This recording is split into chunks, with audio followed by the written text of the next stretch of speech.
Alright, let me start off with a little correction from the last video. Somehow I was multiplying this square root of 2x by negative 5 square root of 5, and I got a negative 10.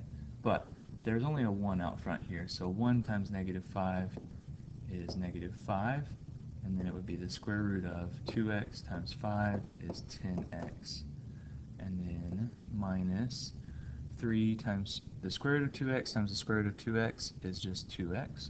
3 times 2x is 6x. Okay. So that should be your answer from number 12.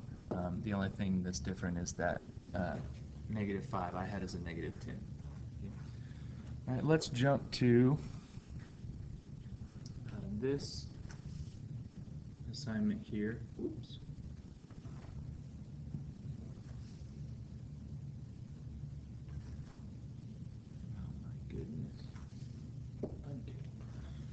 Okay.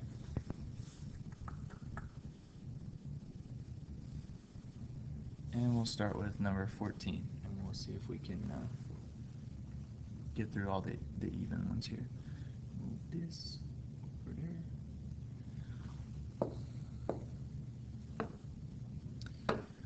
Okay, getting all my ducks are in a row. So on number 14, we have some constants out in front of these radicals, some numbers that we can try to simplify first, but they don't. 9 divided by 5, 9 divided by 5. Square root of 2 over square root of 5. So remember, if we had the square root of 2 times the square root of 5, we would multiply those radicands and get square root of 10. Well, same thing, if you have square root of 2 over square root of 5, you can divide the radicands, but that doesn't really get us anywhere because we have that would be the square root of 2/5. Okay, so we don't like that. So what we're going to do is leave it as it is, except we have to rationalize the denominator. We can't have a fractional exponent, which turns into a radical, in the denominator. So how do we get rid of that? Well, we need to do something, but whatever we do, it has to be, can't change the value of the expression. So if we multiply by something, we have to multiply by something equal to 1. So the bottom, how could I get rid of that square root of 5? I could multiply by the square root of 5. But if I multiply by the square root of 5 in the bottom, I have to do it in the top as well. Okay? And so now what we have is, in the numerator, 9 square root of 2 times the square root of 5. I just said that that's the square root of 10. And then in the denominator, let's watch what happens. So the square root of 5 times the square root of 5 is 5. Now why is that? Because 5 times 5 is 25, and what's the square root of 25? 5. So we have our original 5 times another 5 to give us 25. And that's going to be our solution. Okay. Number 16. This one does simplify a little bit outside the old square root here. 2/8, that simplifies to 1/4. But does the square root of 7 over 6 get us anything good? No, it does not. So we rationalize the denominator. We got to multiply by something, and the thing we multiply by has to be equal to 1. Well, the square root of 6 over the square root of 6 is 1. So we haven't changed the value, we're just changing the form to a more acceptable form that doesn't have a radical denominator. So in the numerator, we have square root of 7 times the square root of 6, which is the square root of 42, over square root of 6 times the square root of 6 is 6, and 6 times 4 is 24. Okay. If we could simplify that radical, we would. So square root of 42 doesn't divide by any perfect squares, doesn't divide by 4, 9, 16. And so we just leave it as that, as simple as we can do. Alright, let's move it up to number 18 here.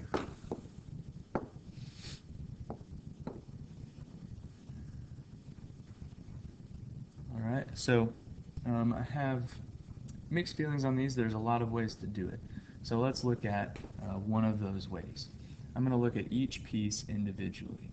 So if we have square roots that are being divided by one another, then we can divide whatever's underneath the square root. So what is x to the 4th over x? You should know that from properties of exponents. So 4 minus 1 is x to the 3rd. Okay. 3 divided by 2, that doesn't really help us at all. But what's y to the 4th over y to the 4th? we subtract those exponents and you get 0, and y to the 0 is 1. But anything over itself is just 1. Okay? So we can simplify those y to the 4ths. They're gone. And so what do we have left? Well, we still have that 3. Couldn't get rid of it. We still have an x cubed under that radical. And then in the denominator, all we have left is the square root of 2. Okay? So the y's both divided out. And then this x right here, we combined it with the numerator. And since there were more x's in the numerator, the whole term ends up in the numerator up here. Okay? So what can we simplify from there? Well, with x cubed, go back over here, square root of x cubed, that would be the square root of x squared times x, right?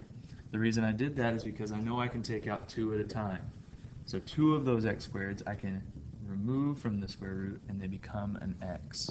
So this is x times the square root of 3x over the square root of 2. Right, and what do I not like about that?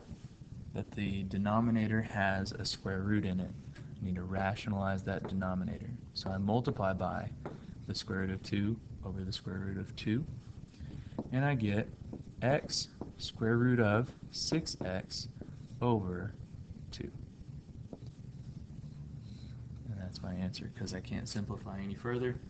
Can't take a perfect square out of 6, so I am stuck there. All right, now in number 20, let's do something a little bit different. Let's simplify each individual square root and see where that takes us, because that's a perfectly acceptable thing to do. So the square root of 4, we can take that out. That's just a 2.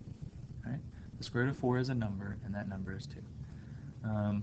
Square root of x, the power on x is 1, and the index on our root is 2, and that's our goal. We want to have our power be smaller than the index.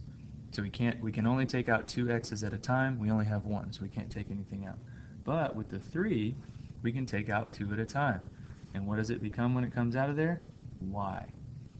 And then how many were left underneath the radical? Well, we have an x still in there, and now we have 1 y remaining, because we basically split that into y squared times y.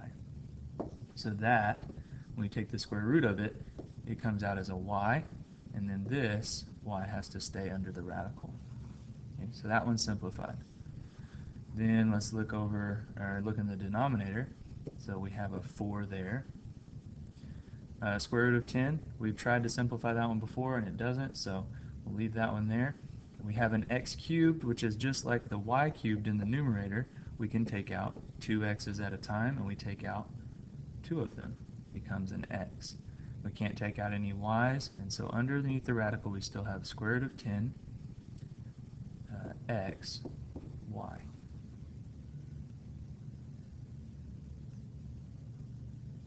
Okay, and cool things have happened when we've done that now. Okay, so square root of y over square root of y, those will cancel each other out. Square root of x over square root of x, those will cancel each other out. 2 over 4, well, that's just equal to 1/2, right? So let's simplify this. We got y over 2x square root of 10. Okay. Everything about that looks wonderful except that square root of 10 in the denominator. So let's rationalize. Multiply by the square root of 10 over square root of 10. And what you get is y square root of 10 over square root of 10 times the square root of 10 is 10. 10 times 2 is 20x. Y square root of 10 over 20x. Let's check that one because it's a doozy. Y square root of 10 over 20x. Good for us. Okay, and let's see, I think we have time to maybe knock out this last one. Nope, not that. Oops. Okay, let's clear that.